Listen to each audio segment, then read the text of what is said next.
네, 빈 체제에 대한 내용이고요. 교과서 144쪽입니다. 지금까지 여러 시민혁명과 산업혁명까지 봤는데 거기에다가 또 여러 가지 혁명을 여러분들한테 더 공부하도록 하는 게 조금 부담이 되기는 하는데요. 그래도 좀 핵심적인 내용을 중심으로 살펴보도록 하겠습니다. 먼저 이 부분에서 중요한 내용은 빈 체제라고 하는 그런 어, 그 사회의 시스템인데요. 그 빈 체제라고 하는 건 제목처럼 과거의 질서, 그런 전제 정치의 질서를 추구하는 걸 빈 체제라고 합니다. 프랑스 혁명이 우리가 뭐 나폴레옹이 집권을 하고 그리고 나폴레옹이 유럽의 다른 나라와의 전쟁에 승리를 하고 했기 때문에 이거는 성공한 혁명이구나라고 생각할 수도 있지만 결과적으로 프랑스가 패배한 전쟁이 나폴레옹 전쟁이었어요. 물론 성과가 많긴 하지만 근데 그런 프랑스가 패배했던 그 전쟁의 결과는 결국 프랑스만의 패배라기보다 이제 자유주의의 패배라고도 이야기를 할 수 있어요.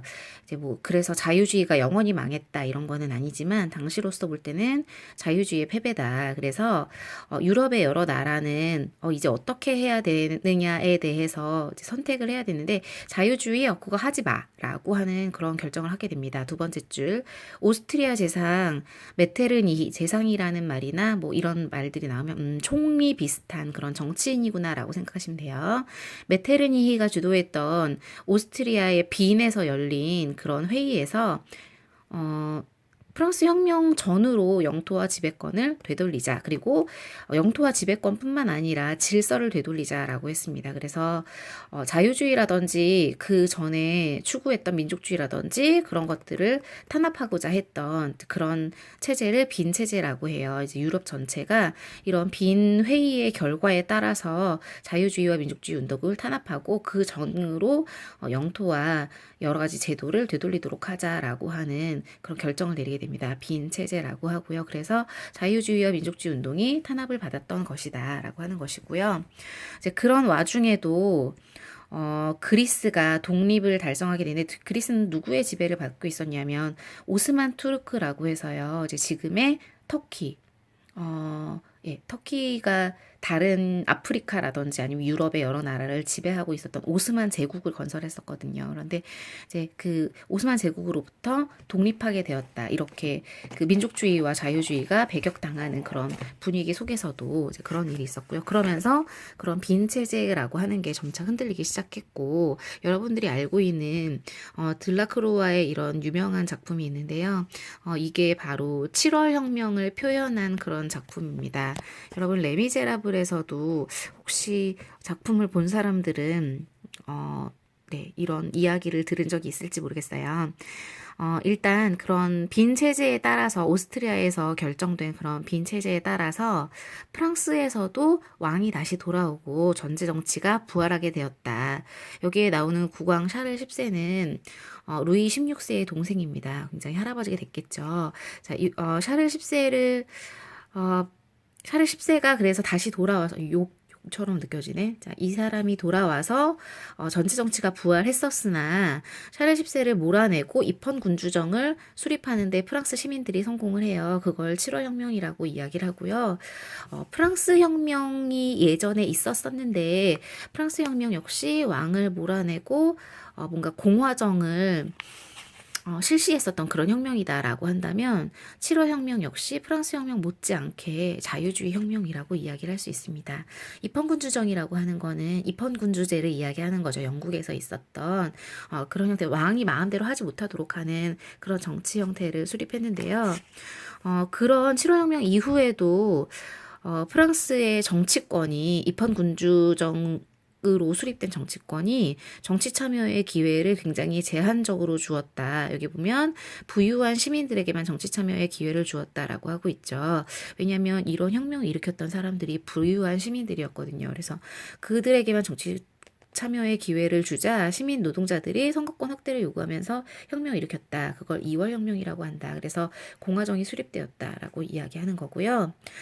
이로써 공화정이 수립되고 입헌군주제 수립되고 공화정이 수립되면 이제 더 이상 빈체제라고 하는 것은 의미가 없죠. 오스트리아 내부에서도 혁명이 일어나서 그런 과거의 전제 정치를 추구했던 메테르니히가 추방되게 된다라고 하는 이야기고요. 그리고 다른 나라에서도 민족을 중심으로 그런 자유주의, 민족주의를 추구하는 그런 통일운동이 일어나게 된다. 약간 독일에서는 성격이 다를 수 있지만 통일운동이 일어났다라고 하는 내용이고요. 한편 영국 이야기입니다. 밑에서 세 번째 줄이고요. 선거권을 얻지 못했던 노동자들, 그 영국의 선거권은 조금씩 확대가 되었었거든요. 그럼에도 불구하고 가난한 노동자들이 선거권을 요구하는 운동이 일어났습니다. 차티스트 운동이라고 하고요. 이거는 사회에서도 선거권 확대와 관련해서 굉장히 의미를 많이 두는 그런 운동이었습니다. 그래서 네모를 한 거고요. 선생님이 보기에 여러 나라의 그런 통일 운동에 대해서 다 알 필요는 없을 것 같고 이탈리아의 통일 운동을 주도했었던 그런 세력에 대해서만 조금 이런 사람들이 있었구나라고 봐두면 좋을 것 같아서요. 청년 이탈리아당에 선생님이 밑줄을 쳐놨고요. 그리고 여기에 보면 사르데니아의 재상 카보르라는 사람이 나와요. 여기가 이탈리아의 그 옛날의 지도인데 사르데냐는 보다시피 이탈리아의 일부를 점유하고 있었던 그런 왕국이었고요. 여기에 역시 재상 총리 이런 사람이 북부에 이탈리아 통일운동을 주도하고 있었고요. 남쪽에서는 가리발디라고 하는 군인입니다. 장군이 남부를 통일하고 북부와 그 통합을 하기 위해서 땅을 바쳤다라고 이렇게 표현을 하고 있죠. 그래서 가리발디라는 사람과 카보우르라는 사람과 그리고 청년 이탈리아 당에서 이탈리아의 통일을 이끌었구나라고 하는 정도를 봐주시면 좋겠고요. 그리고 독일에서도 통일 운동이 일어났어요. 통일이라고 하는 것은 같은 언어와 문화를 가지고 있는 그런 종족끼리 하나의 독립된 나라를 이루고자 하는 그런 움직임이었고요. 이탈리아가 오늘날의 모습을 갖추기 위해서 여러 가지로 통일 운동을 벌였었던 것처럼 독일 또한 여러 개의 나라로 분열이 되어 있었는데 통일을 위해서 노력했고 독일의 통일은 약간 독특한데요. 두 번째 단락에 프로이센의 재상 비스마르크라는 사람이 나와요. 역시 정치인이고요. 철혈 정책이라고 해서 우리는 자유주의로서 통일을 하는 것보다는 무기를 이야기하는 거고요. 혈은 피를 이야기하는 겁니다. 피와 무기, 군사력으로서 우리는 다른 나라의 간섭을 배제하고 통합을 이룰 수 있다라고 해서 실제 통일을 이루게 되었고요. 그래서 비스마르크의 철혈 정책 정도, 독일에 굉장히 의미가 있었던 그런 정책이었구나라고 하는 거 기억해 두시면 좋겠습니다.